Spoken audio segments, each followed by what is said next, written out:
Baru-baru ni aku ada beli satu toolbox dekat Mr. DIY. Memang cantik, tapi apa yang aku tak sukanya adalah dia punya pelekat ni. Jadi cara nak buang dia, kita perlukan heat gun dan juga satu pry tools ataupun guna pick gitar. Stiker ni tak boleh koyak macam tu je sebab nanti dia akan meninggalkan kesan gam. Untuk nak buang stiker ni, langkah pertama kita panaskan sikit stiker ni. Kemudian kita cungkil sikit dekat hujung stiker ni menggunakan pry tools ataupun pick gitar. Tujuan kita cungkil tu untuk buat satu point supaya kita boleh tarik nanti. Bila dah ada point untuk kita tarik, kita panaskan semula stiker ni. Sambil-sambil tu kita tarik secara perlahan-lahan.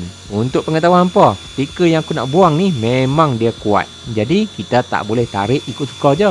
Memang kena panaskan. Tapi dalam masa yang sama, disebabkan toolbox ni dia plastik, kena hati-hati jugalah, jangan terlampau panas sangat. Kalau panas sangat, takut nanti toolbox ni akan cair. Nak selamat, ikut je cara-cara yang aku tunjukkan dalam video ni. Dah selesai, macam mana? Lincin?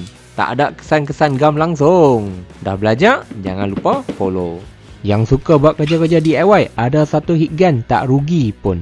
Harga pun tak mahal sangat. Nak beli? Tengok dekat back YouTube.